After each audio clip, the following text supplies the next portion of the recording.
तो चलिए आज सफर पर निकलते हैं मिडिल अर्थ की दुनिया में। एक ऐसी दुनिया जहां बस एक छोटी सी अंगूठी उसी में पूरी दुनिया को तबाह करने या फिर बचाने की ताकत छिपी है।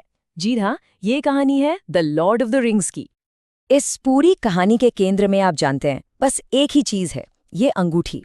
पर ये कोई मामूली गहना नहीं है। इसे बनाया था डार्क लॉर्ड सौरॉन ने, और उसका इरादा हर जिंदा चीज पर हुकूमत करना। और उसे रोकने का आप कह सकते हैं कि सिर्फ एक ही रास्ता था, वो था इस अंगूठी को पूरी तरह से नष्ट कर देना। बस इसी एक काम पर पूरे मिडिल अर्थ का भविष्य टिका हुआ था। तो सवाल ये उठता है कि इतनी ताकतवर, पूरी दुनिया को बदलने वाली ये चीज आखिर एक बिल्कुल साधारण से हीरो के हाथों में पहुंची कैसे? बस यहीं से हमारी कहानी की असली शुरुआत होती है। और देखिए, सब कुछ शुरू होता है एक पार्टी से। बिल्बो बैगिंस का 111वां जन्मदिन था और वो अचानक गायब हो जाता है, अपनी वो जादुई अंगूठी अपने भतीजे फ्रोडो के लिए छोड़कर। खैर, जब जादूगर गैंडेल्फ को इस अंगूठी की भयानक सच्चाई का पता चला, तो फ्रोडो की जो शांत सी जिंदगी थी ना, वो हमेशा हमेशा के लिए बदल गई। सौरॉन के खौफनाक सेवक नाज़गुल उसकी तलाश में निकल पड़े थे। फ्रोडो को मजबूरन अपना घर छोड़ना पड़ा और बस यहीं से शुरू हो गई उसकी खतरनाक यात्रा, एल्व्स की पनाहगाह रिवेंडल तक। रिवेंडल पहुंचकर मिडिल अर्थ की सभी जातियों के जो बड़े बड़े नेता थे, वो सब एक साथ आए और यहीं पर एक बहुत ही अहम फैसला लिया गया। सब समझ गए थे कि इस अंगूठी की शक्ति को अच्छे के लिए इस्तेमाल करना मुमकिन है। ये तो बस पहनने वाले के दिल में जहर घोल देगी, उसे भ्रष्ट कर देगी। तो एक ही रास्ता था, इसे तबाह करना होगा, और वो भी कहीं और नहीं बल्कि वहीं जहां इसे बनाया गया था, मोल्डोर की आग में। अब देखिए, ये मिशन सुनने में ही नामुमकिन लग रहा था, और इसे पूरा करने के लिए एक बहुत ही असाधारण, एक बहुत ही खास टीम बनाई गई। और ये थी वो team, the fellowship of the ring. इसमें कौन कौन थे? 4 हॉबिट्स, 1 जादूगर, 2 इंसान, 1 एल्फ और 1 बौना। मतलब इतिहास में ऐसा गठबंधन पहले कभी नहीं देखा गया था। सोचिए, जो सदियों से एक दूसरे के दुश्मन थे, वो एक साझे खतरे के खिलाफ एक साथ खड़े थे।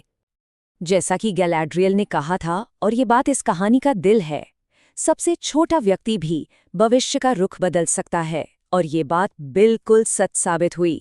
फेलोशिप का सफर शुरू से ही मुश्किलों से भरा था। उन्हें सिर्फ बाहरी खतरों का ही सामना नहीं करना पड़ा, जैसे गैंडाल्फ का एक भयानक दानव से लड़ते हुए खो जाना, बल्कि अंदरूनी खतरे भी थे। अंगूठी का लालच धीरे धीरे बोरोमीर को अपनी चपेट में ले रहा था, और आखिरकार अंगूठी का वो जहरीला असर फेलोशिप को तोड़ ही देता है। फ्रोडो ये बात समझ जाता है कि ये सफर उसे अकेले ही पूरा करना होगा, ताकि ये अंगूठी किसी और दोस्त को अपनी गिरफ्त में न ले ले।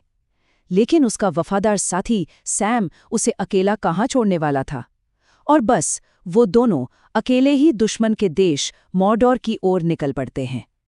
तो अब यहाँ से कहानी आप समझिए 2 अलग अलग हिस्सों में बट जाती है, और दोनों ही रास्ते मिडिल अर्थ के भविष्य के लिए एक जितने जरूरी थे।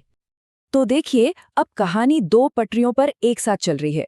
एक तरफ है फ्रोडो और सैम, जो दुश्मन के इलाके के बीचों बीच एक बिल्कुल सीक्रेट मिशन पर हैं, और उनका गाइड कौन? धोखेबाज गोलम। और वहीं दूसरी तरफ पश्चिम में एक खुली जंग छिड़ चुकी है। वहां एरागॉन और बाकी साथी सौरन की विशाल सेनाओं से लोहा ले रहे हैं। पश्चिम की बात करें तो जहां हार का अंधेरा था, वहां अब उम्मीद की किरणें भी दिखने लगी थीं। गैंडोल्फ लौटता है, पहले से कहीं ज्यादा शक्तिशाली बनकर। यहां तक कि प्रकृति खुद बगावत कर देती है, जो वो पेड़ जैसे दिखने वाले एंट्स सारूमान के पूरे किले को तहस नहस कर देते हैं। हेल्म्स डीप की लड़ाई में एक जबरदस्त जीत मिलती है, और एरागॉन अपनी असली पहचान, अपनी किस्मत को अपनाते हुए गोंडोर के सिंहासन के सच्चे वारिस के रूप में सामने आता है। लेकिन दूसरी तरफ पूर्व में फ्रोडो और सैम का रास्ता खतरों से और भी ज्यादा भर गया था। गोलम उन्हें धोखा देता है और एक विशाल मकड़ी शीलॉब के जाल में फंसा देता है। फ्रोडो पकड़ा भी जाता है, पर उनकी दोस्ती, उनकी हिम्मत उन्हें हर मुश्किल से लड़ने की ताकत देती रहती है। और अब ये दोनों कहानियां आकर एक जगह मिलती है, क्लाइमैक्स पर, जहां युद्ध के आखिरी और शायद सबसे हताश कर देने वाले पल हमारा इंतजार कर रहे हैं। सौरॉन का ध्यान फ्रोडो से हटाना था, उसे भटकाना था। इसके लिए एरागॉन एक ऐसा कदम उठाता है जो कि डेस्परेट था लेकिन बहादुरी से भरा हुआ। वो अपनी बची खुची सेना के साथ सीधे मॉडोर के काले दरवाजे की तरफ एक आत्मघाती मार्च शुरू कर देता है। उनका मकसद जीतना था ही नहीं, मकसद था फ्रोडो को वो थोड़ा सा कीमती वक्त दिलाना जिसकी उसे उस पल सबसे ज्यादा जरूरत थी। और ये बलिदान ये काम कर गया। सैम अपने दोस्त फ्रोडो को ऑक्स की कैद से छुड़ा लेता है। फिर वो दोनों मोर्डोर के राख से भरे बंजर मैदानों को पार करते हैं और आखिरकार अपनी हिम्मत की आखिरी बूंद भी निचोड़कर माउंट डूम की आग उगलती ढलानों पर वो दर्दनाक चढ़ाई शुरू कर देते हैं। लेकिन बिल्कुल किनारे पर पहुंचकर ज्वालामुखी के मुहाने पर अंगूठी की शक्ति फ्रोडो पर पूरी तरह हावी हो जाती है। वो उसे नष्ट करने से इनकार कर देता है और तभी गोलम उस पर हमला करता है। अंगूठी छीनने के लिए फ्रोडो की उंगली काट लेता है और अपना संतुलन खोकर खुद ही आग में जा गिरता है। और बस इसी तरह बिल्कुल अप्रत्याशित तरीके से वो अंगूठी हमेशा के लिए नष्ट हो जाती है। तो ये सिर्फ एक एडवेंचर की कहानी नहीं थी, है ना? ये उससे कहीं कहीं ज्यादा गहरी है। चलिए इसके असली मतलब को थोड़ा समझते हैं। तो आखिर में ये कहानी सिखाती क्या है? ये हमें बताती है कि ताकत कितनी खतरनाक चीज है, कि कैसे सबसे नेक इरादे भी इसके लालच में आकर करप्टेड हो सकते हैं। ये हमें दोस्ती की असली ताकत दिखाती है, जैसे सैम का फ्रोडो के लिए वो अटूट सहारा। और सबसे बड़ी बात, ये सिर्फ अच्छाई बनाम बुराई की लड़ाई नहीं है।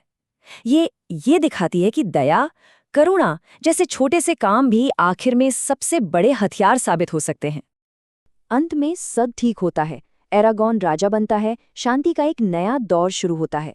लेकिन फ्रोडो, जिसने सबसे बड़ा बोझ उठाया था, उसे कभी पूरी तरह से सुकून नहीं मिलता। उसके जख्म वो दिखाई नहीं देते थे, पर वो इतने गहरे थे कि कभी भर नहीं पाए। और आखिर में वो मिडिल अर्थ छोड़कर हमेशा के लिए चला जाता है। और ये पूरी गाथा हमें आखिर में एक बहुत बड़े सवाल के साथ छोड़ जाती है। क्या सच में दुनिया के इतने बड़े बड़े मामलों में एक छोटा सा मामूली सा इंसान कोई फर्क ला सकता है? The Lord of the rings का जवाब एक जोरदार हाँ है।